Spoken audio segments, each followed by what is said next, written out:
Korang ingat tak aku pernah cakap yang kita nak pergi kat satu rumah ni, nama dia Tok Rejam. Tok Rejam ni bukan sebarang tok tau. Gangster-gangster dia lagi ni gangster daripada kita. Angan-anganku nak terbang tinggi, tuah ayam nampak di kaki. Okey, lepas tu kita balik kiri. Aduh. Come on, ini kan ni lah. Ini hari kita bro. Right? Kan, dah sampai kan? Saya kasih jadi ni hari. Ingat? Okay kan? Ini hari saya kasih jadi. Aku ingat aku betul tadi nak berikan dekat Tok Guru tu. Dekat Tok Guru tu. Alah. Kita tengok siapa boleh kata. Right, jom. Oh, dah sampai. Ni Oh, ni lah dia rumah Tok Rejam tu Ya. Datang juga kamu. Datang juga Oh, hebat. Dia Run. Lah, dia pun belajar ni.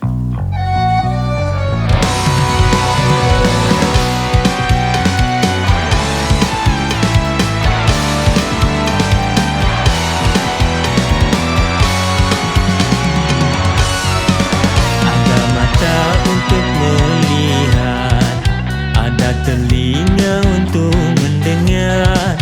Ilmu bukan di bawah tangan, jangan buat pekak dan rabun buta.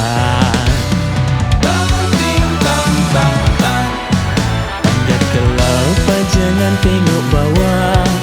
Silau sikit retak menanti belah. Lihat wajah orang tua di rumah, cari ilmu jangan fikir lelah. Angan-anganku nak terbang tinggi, tua ayam nampak di kaki. Benda mesti jangan dipanduli, masuk kanan keluar kiri.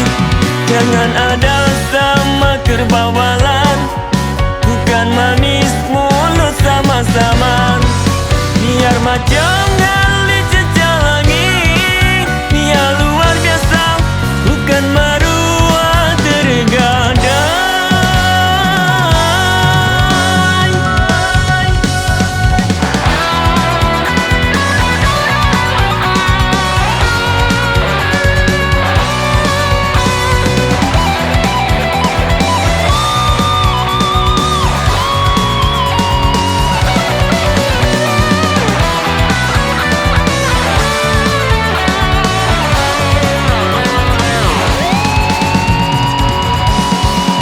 Panjat ke laut, jangan tengok bawah.